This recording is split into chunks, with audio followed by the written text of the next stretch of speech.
we're going to talk about dramatic structure now as applied to one of my plays. And this might be, I have to ask your patience because, I mean, they pay me to write them, but they don't pay me to read them. So I wrote this play a long time ago, so I'll see if I can remember it. I'll do my best. It's a play, it's called American Buffalo. So American Buffalo was done on Broadway. First we did it in Chicago, then we did it off Broadway. Then we did it on Broadway with Robert Duvall and Kenny McMillan, John Savage. It was a great production. And the opening night party was at Sardi's Restaurant, which was then a theatrical tradition. It may still be. Sardi's used to be a speakeasy in the 20s, and then it was taken over and run as a wonderful restaurant. And it was the theatrical restaurant, still may be. So the tradition was all the backers of the play and the friends came to Sardi's for the opening night. And so my dad and my stepmother are there from Chicago. My dad was a labor lawyer and a Depression baby and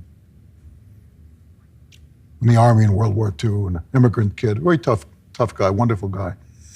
And we're sitting around, and the reviews of this play come in. No one's ever heard of me. You don't know who the hell I am. The reviews come in. There are about 6 papers, and the New York Post, and the New York Daily News, and the Brooklyn whatever the hell, and the New York Ledger, and blah, blah, blah. And they're all genius reviews, and everyone's very morose. And my dad says, these are great reviews. Why is everybody so morose? So the producer says, they aren't morose, they're just anxious. And he says, why are you anxious? These reviews are great. They said, well, we're waiting for the New York Times review. So he says, well, wait a second. These reviews are great. What difference does the New York Times make? So the producer said, well, it makes all the difference in the world. The play will stand or fall based on the New York Times review. So my dad thinks for a second. He says, wait a second. He says, the guy who writes this review at the New York Times, how much money do you think he makes? So the producer says, well, he probably makes like $35,000 a year, a while ago. My dad said, well, what did this play cost to mount? And the guy says, well, I think it cost about $700,000. My dad says, are you crazy? So that was the Chicago answer, right? And I've often had time to think about it and admire his wisdom. Because there are very few things in this life that aren't rigged, and I'm thankful for both of them. So American Buffalo is about a bunch of guys in a junk shop, and it's a tragedy. That means people have more or less good intentions, and they end up ruining each other in a way that they could not foresee, but that at the end of the play is revealed as inevitable and at the same time surprising. So we start off the play over here, and there's these guys in a junk shop, right? There's this guy, Donnie Dubrow. He's the protagonist of the play. And his mentor, he's a mentor to a young kid named Bobby, who's in effect his son. It's his adopted son or his boyfriend. We don't know who it is. It's the most significant person in his life, and he is the protector of this young boy. And the boy has failed. They're all thieves, and the boy has failed in one of his tasks. The boy was supposed to watch this Mark, who they were going to rob, and the boy has failed in one of these tasks. And so at the beginning of the play, the protagonist, Donnie, is lambasting the boy. He's trying to teach the boy how to behave like a man. He's trying to teach the boy the code of their life. It happens to be thievery, but it doesn't make any difference. You know, and if you look at it, this is a very, very common scene. And one of the great exemplars of it is the scene between Polonius and Laertes, Polonius and his son Laertes, where the kid is leaving the house. And Polonius is trying to say, just neither a borrower nor a lender be, for loan both loses both itself and friend. Costly thy habit as the purse may bear, but rich, not showy. And he's saying to this kid the last few things before the kid goes off into the world. And I think he's usually played Polonius as a clown, but anyone who ever had kids who went off into the world know that speech. And the speech is, I've screwed everything up. I've been a terrible parent to you. Lord knows I've tried, but Lord also knows I failed. Perhaps I didn't try hard enough. There are a few things I would like you to know before you go off. They're so important. Please, please listen to me. Every parent knows and or has made this speech. So while he's teaching the kid, it turns out that the kid was supposed to watch the mark, the supposed victim of a robbery. They're going to rob a guy's coin collection. So who comes into the equation here is the third party, the antagonist, a guy named Teach. And Teach is a thief. And Teach figures out that Don is engaged in a robbery. And the way he figures this out is Don is talking around the robbery. He's talking in code to the kid saying, you know, when we do the thing, blah, blah, blah, we do the thing, bibbity, bobbity, boo. And so the kid gets sent out to get some coffee. And Teach says, okay, I've got it figured out. New scene. What's going on? Are you and the kid planning something? So Donnie says, no, it's just, don't worry about it, blah, blah, blah. And so Teach talks him around, says, wait a second. Don't we have a relationship? Independent of what you think you owe the kid, he's just a kid. Aren't we thieves together? Haven't we done a lot of stuff together? Tell me what the deal is. So Donnie gets talked around and he tells him what the deal is. And so Teach deals himself into the robbery. Now Teach is involved in the robbery and they start planning the robbery and Teach gets caught up to speed. And now Bobby, who's been sent out for coffee, comes back with the coffee. And so the new incident is Teach says, I'm going to get rid of the kid. We don't need the kid. Donnie says, we don't need this kid. The kid is, he's not up to the job. And so this plays in the same way that Othello gets played upon by Iago. This plays upon Donnie's concerns, right? You might say it's the second aspect of the psychology of the father. This kid ain't ready to go into the world. He doesn't know all the stuff that I've told him. He doesn't have the seichel, he doesn't have the understanding to go into the world. Teach plays upon that, right? He's the Yetzer Hara, he's the bad influence, the bad part of the self, the bad part of the protagonist. And since the kid's not ready to go, let's get rid of the kid. Let's deal the kid out of the robbery. And he talks Donnie around and he humiliates the kid. And Donnie, instead of standing up for the kid to stop the humiliation or out of his own weakness, says to the kid, you know what, kid? You're not going to do the robbery. I'm going to deal you out. We'll give you $10, get the hell out of here. We're not going to do the robbery.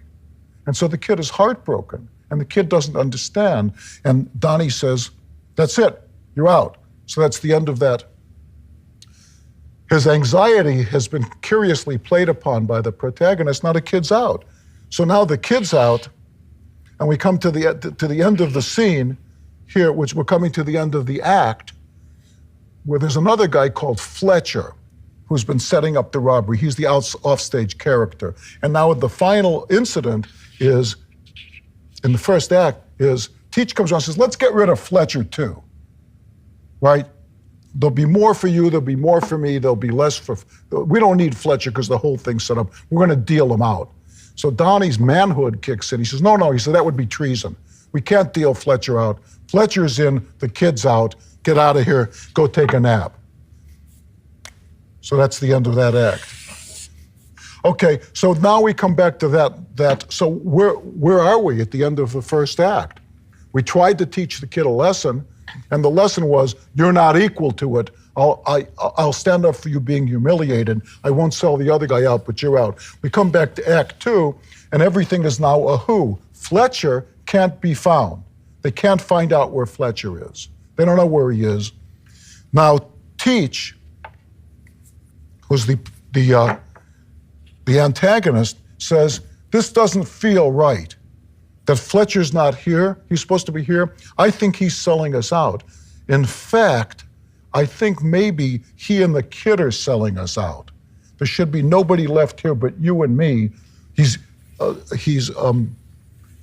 capitalizing on the credulity of Donnie and saying, let's get rid of Fletcher now. You see, let's go do the robbery right now. Then the kid comes in, and the kid has a report about what happened to Fletcher, and he says, Fletcher's in the hospital. Fletcher got mugged by some thugs, and Fletcher's in the hospital. I know I'm not in the robbery. I just came back to tell you. I wanted you to know I'm still on your side. So that's this incident here. And now Teach says, wait a second. How do you know all this stuff? Bobby, how do you know all this stuff? And he convinces Donnie Dubrow that the kid is in league with Fletcher and that they're all selling the robbery out, and the kid is the cause of the whole thing. And he tries to extort a confession. Teach tries to extort a confession from the kid. Here, tries to extort a confession from the kid, and the kid won't confess because he's got nothing to confess. So eventually, Teach starts beating the kid to death to extort a confession because Teach says, wait a second, Don, the cops may be coming in. We don't know what's going to be what's happening. Nothing makes any sense. The only way this all makes sense is that the kid has sold us out.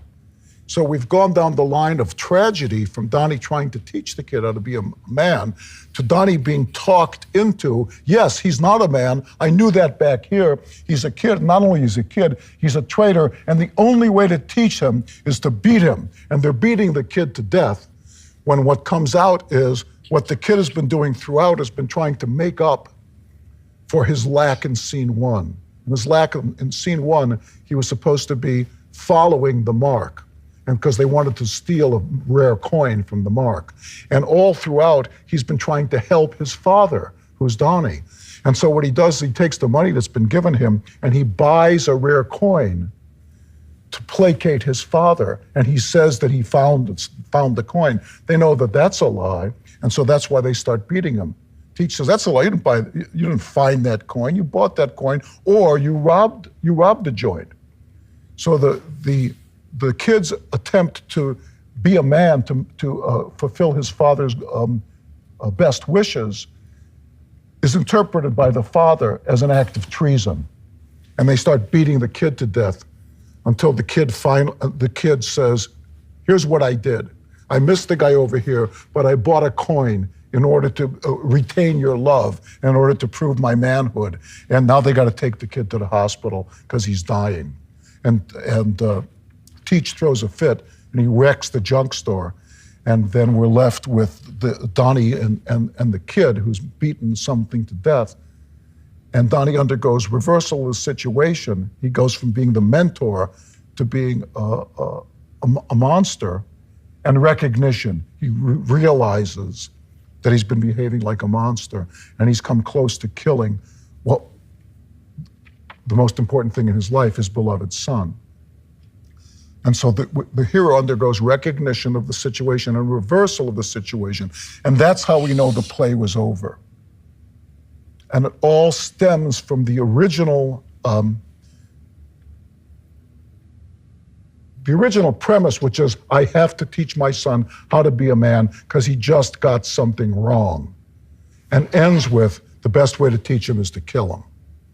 And that's American Buffalo. I mean, it looks like a bunch of badly drawn dolphins or something, but that's that play.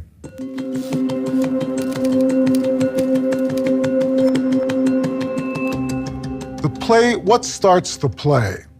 The play starts because a guy comes in to the junk shop, it all takes place in a junk shop, and takes a coin and offers $10 for this buffalo nickel and leaves. And Donnie Dubrow says, you know what?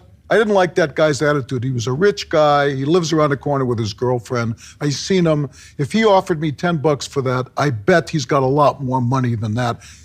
I don't like his attitude. I want to rob him. And he puts his son, or his mentee, Bobby, out to keep an eye on the guy to see when the guy's going away, because they're going to rob the coin collection. That was the precipitating event. Before the guy came into the store, nothing was happening.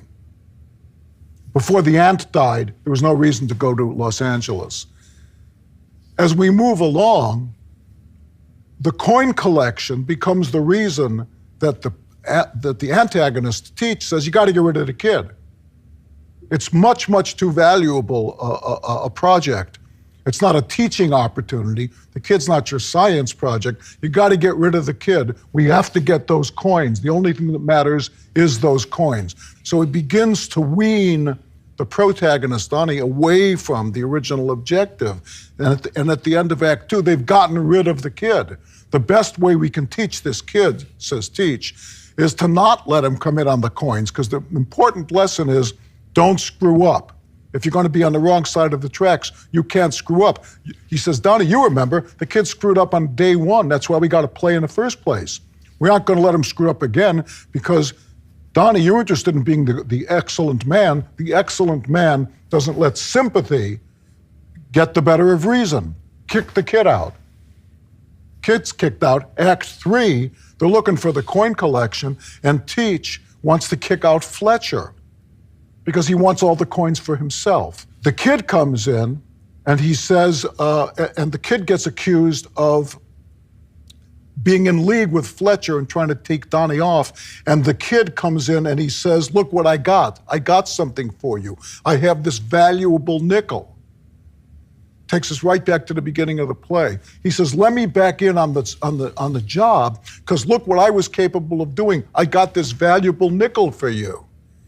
So now Teach convinces Donnie, he says, wait a second, this kid's an idiot. Remember that? You told me it on day one. How does he get a valuable nickel? And so he says to the kid, well, how'd you get the nickel, Bob? So, I talked to this guy, I met this guy around. He can't account for his actions.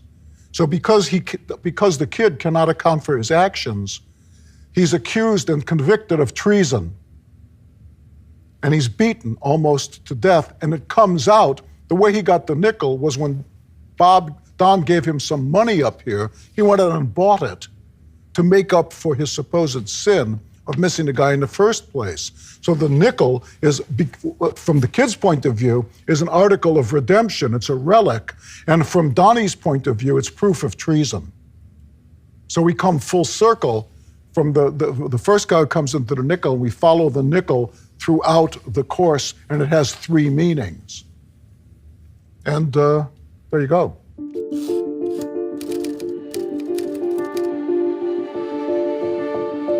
Structure is very important. I think a lot about structure, and I think a lot about our greatest Western philosopher, and I think a lot of you guys have already beaten me to the punch when I say that, of course, it was Daffy Duck. Because Daffy Duck asked the essential question of philosophy, which is, Faye, what's going on here anyway? So the question of structure is, Faye, what's going on here anyway? So why does the structure exist? Why do we have scenes which are approximately 7 minutes long, scenes structured into acts which are approximately a half an hour long, and the act structured into a play which is approximately an hour and a half long? And the answer goes back to the campfire, because it's built into we're hardwired human beings that every 7 minutes, approximately every 7 minutes, we stop and we take a little look around. Because that goes back to the caveman days. And if you think about it, that's the length of a comedy skit, and it's also the length of the time between commercials on a television show, right? It's not an accident. They've written the scene unconsciously, but nonetheless, because that's the amount of time we need for that before we start to look around. Every 20 minutes, which is approximately 3 of those 7 minutes of intervals, we take a longer look around and conversation stops. In fact, our friends, the French, you remember them, right? They gave us Alain Delon, Brigitte Bardot, and they gave Paris to the Germans a couple of times.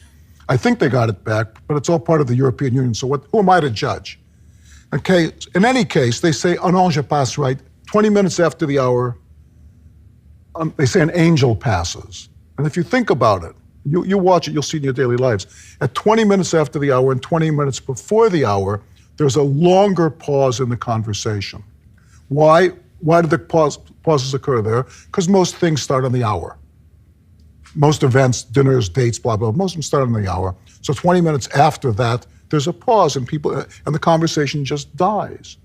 And the same thing is true 20 minutes later, it's 20 minutes to the hour, the conversation just dies. So this is the hardwiring of the human being around the campfire. Every 7 minutes, you want to look a little bit around and keep talking. Every 20 minutes or so, you want to take a little bit longer pause.